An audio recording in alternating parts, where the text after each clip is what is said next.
एक जंगल में एक नाग रहता था। वह रोज चिड़िया के अंडों, छिपकलियों, चूहे, मेंढकों, खरगोश एवं छोटे छोटे जानवरों को खाता रहता था। इस प्रकार छोटे छोटे जीव को खाकर दिन भर सुस्त पड़ा रहता था। कुछ दिनों में ही वह काफी लंबा मोटा हो गया।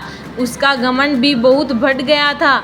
एक दिन नाग ने सोचा, मैं जंगल में सबसे ज्यादा शक्तिशाली हूँ, मैं जंगल का राजा हूँ।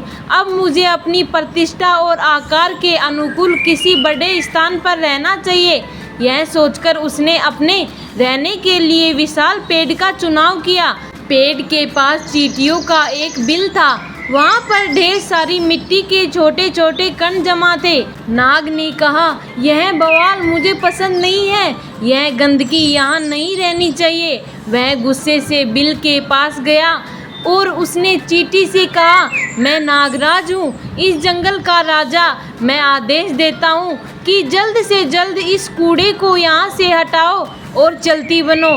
नागराज को देखकर अन्य जानवर थर थर काँपने लगे, पर नन्ही चींटियों पर उनकी दोष का कोई असर नहीं पड़ा।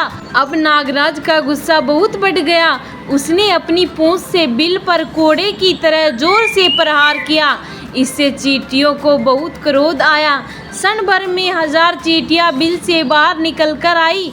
वे नागराज के शरीर पर चढ़कर काटने लगी। नागराज को लगा जैसे उसके शरीर में एक साथ हजारों कांटे चुभ रहे हैं। वह ऐसन वेदना से विहल हो उठा। असंख्य चींटियों से वह गिर गया। उनसे छुटकारा पाने के लिए वह झटपटाने लगा, मगर इसमें कोई फायदा नहीं हुआ। कुछ देर तक वह इसी तरह संघर्ष करता रहा, पर बाद में अत्यधिक पीड़ा से उसकी जान निकल गई।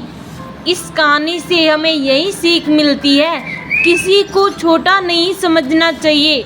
व्यर्थ के घमंड से विनाश हो जाता है।